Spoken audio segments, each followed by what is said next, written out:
नमस्कार, स्वागत है आपका अखबार आजकल में। मैं हूं अंजलि। मैं हूं अक्षय।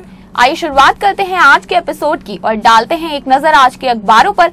आज की जो सबसे बड़ी खबर है वो राष्ट्रपति नामांकन को लेकर है। कल राष्ट्रपति नामांकन के लिए प्रणब मुखर्जी और पीए संगमा ने अपने पर्चे दाखिल कर दिए हैं। इसी को लेकर राष्ट्रीय सहारा की हेडलाइन कहती है, मैदान में महारथी, प्रणब और संगमा ने राष्ट्रपति चुनाव के लिए नामांकन पत्र भरे। वहीं नव भारत टाइम्स ने लिखा है, चुनावी मैदान में उतरे प्रणब और संगमा, समर्थकों को साथ लाने की मशक्कत हो गई है शुरू। और दैनिक जागरण इसी खबर पर लिखता है, दादा की उम्मीदवारी के बहाने शक्ति प्रदर्शन। प्रणब के पर्चे में 486 हस्ताक्षर और संगमा के पक्ष में 350 लोगों ने हस्ताक्षर किए हैं। तो अक्षर, राष्ट्रपति पद के जो दो उम्मीदवार हैं उन्होंने अपने नामांकन दाखिल कर दिए हैं। 486 हस्ताक्षर करे गए हैं प्रणब मुखर्जी के सपोर्ट में, जबकि पीए संगमा के सपोर्ट में 350 लोगों ने हस्ताक्षर करे। Yeah, Anjali. In fact, all the English newspapers have also made this as their main headlines. The Hindu has written, Pranav and Sangma file nominations. The Pioneer has written, Pranav favorite, Purno hopeful. Let me pick from what the Hindu has written. Hindu writes, the former Union Finance Minister Pranab Mukherjee and the former Lok Sabha Speaker P.A. Sangma filed their nominations for the July 19th presidential poll before the returning officer and Rajya Sabha Secretary General Vivek Agnihotri in Parliament House on Thursday. Mr. Mukherjee is United Progressive Alliance nominee and Mr. Sangma is backed by the National Democratic Alliance, the All India Anna Dravida Munitra Kazhagam and the Biju Janata Dal. The Hindu has written, the former Union Finance Minister Pranab Mukherjee and the former Lok Sabha Speaker P.A. Sangma filed their nominations for the July 19th presidential poll before the returning officer and Rajya Sabha Secretary General Vivek Agnihotri. Mr. Pranab Mukherjee is United Progressive Alliance nominee and Mr. Sangma is backed by the National Democratic Alliance, the AIADMK and BJD. The Pioneer has written, the race for Rashtrapati Bhavan has picked up with both UPA nominee Pranab Mukherjee and NDA, BJD, AIADMK supported PA Sangma filing their nomination papers on Thursday for July 19th presidential poll. The UPA and opposition parties projected their strength during the filing of nomination papers in Parliament, with top leaders from the respective camps accompanying their candidates. और अक्षय, इसी से जुड़ी एक और खबर है। कांग्रेस के ही एक वरिष्ठ नेता और केंद्रीय मंत्री जो रह चुके हैं अरविंद नेताम, उन्होंने अपनी पार्टी से अलग जाकर पीए संगमा का समर्थन किया है और इसी के चलते कांग्रेस ने उन्हें अपनी पार्टी से निष्कासित कर दिया है। दैनिक जागरण ने इस खबर को अपने फ्रंट पेज पर रिपोर्ट करा है। दैनिक जागरण ने लिखा है, संगमा का साथ देने में नेताम की कांग्रेस से छुट्टी। वरिष्ठ आदिवासी नेता व पूर्व केंद्रीय मंत्री अरविंद नेताम को राष्ट्रपति पद के चुनाव में पीए संगमा के समर्थन की कीमत चुकानी ही पड़ गई। संगमा के नामांकन दाखिले के चंद घंटे बाद ही कांग्रेस ने नेताम को पार्टी से निलंबित कर दिया। नेताम ने कार्रवाई को गलत करार देते हुए कहा कि कांग्रेस के लिए अब आदिवासी नेता कोई मायने नहीं रखते हैं। Basically, Anjali, what has happened is that Mr. P.A. Sangma, he had appealed to the entire nation that for the first time, let a tribal be the president of India. And because Mr. Netam, he's also a tribal leader, so it was obvious that such kind of a support will be garnered by a candidate like P.A. Sangma. And over this now Congress, because there's a party politics, there's you have to follow the party orders, and it is in this context that Mr. Netam has been suspended from his party now. और इसमें शायद कुछ गलत भी नहीं है। आप अपनी पार्टी से अलग जाकर भी अपनी पसंद के राष्ट्रपति को वोट कर सकते हैं, जबकि यूपीए के कुछ घटक दल ही प्रणब मुखर्जी के समर्थन में नहीं है। मैं कुछ कहना चाहूंगा। बेसिकली जो आपका राष्ट्रपति का चुनाव होता है उस पर व्हिप जारी नहीं होता है जी। The Constitution decides, the Constitution wants every MP and every MLA to go by his consciousness and decide who should be the next president. And this is where not ordering or not issuing a whip comes in. क्योंकि आपके बाकी जो decision होते हैं parliament में उस पर आप व्हिप जारी किया जाता है एक पार्टी के द्वारा, पर वो व्हिप जो है उसका कोई भी प्रक्रिया जो है वो राष्ट्रपति के चुनाव में नहीं है। तो आई थिंक इसको भी थोड़ा समझना चाहिए कि जो एक प्रेसिडेंशियल रेस है, the constitution wants you to vote as per your consciousness. Meanwhile, Anjali, Mr. Manmohan Singh, who has decided to take over as the Minister of Finance, has decided to re-examine the tax policy of Indian government. And this is where the next news comes in. The Indian Express has written, PM healing touch, government to look afresh at Vodafone tax. The government has decided to look afresh at the Vodafone retrospective tax. An official who attended the first meeting of Finance Ministry bureaucrats with Prime Minister Manmohan Singh yesterday said. the income tax department will likely not serve a demand notice to the UK-based telecom major, a move aimed at a much-needed image makeover for the government, the official said. The PM said another top official is providing a key link to the healing touch to the economy, which will now be the ministry's focus.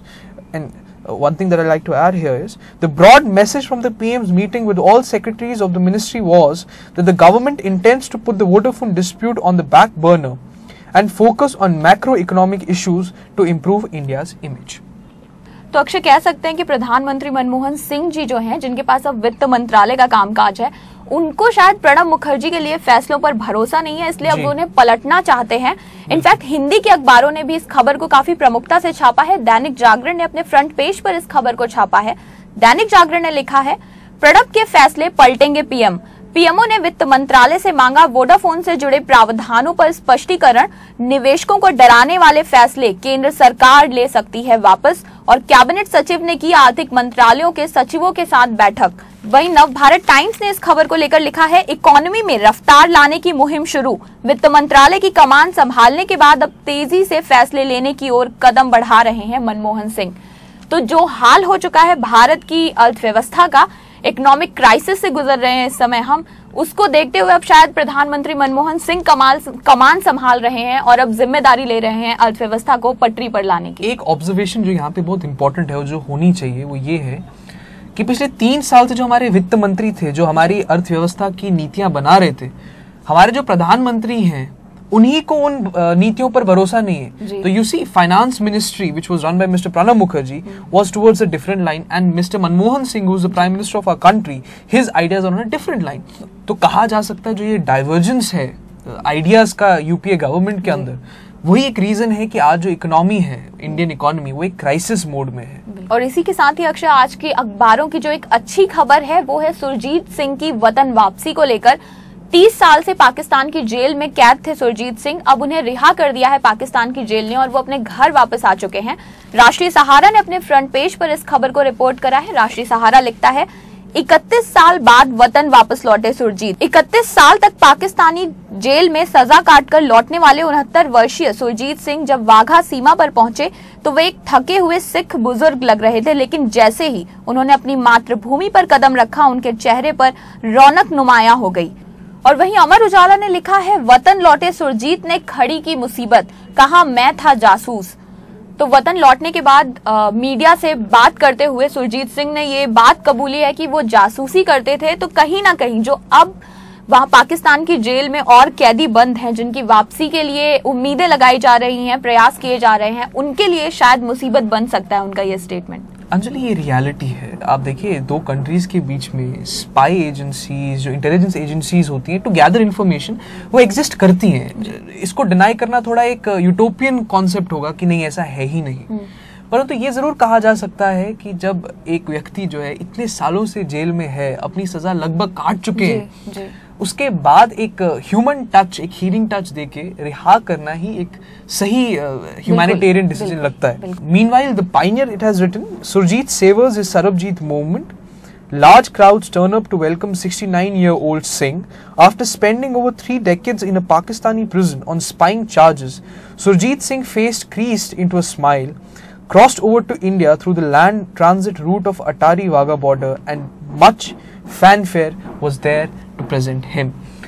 So a really good happening moment for the family of Surjit Singh, that he has come back after 30 years.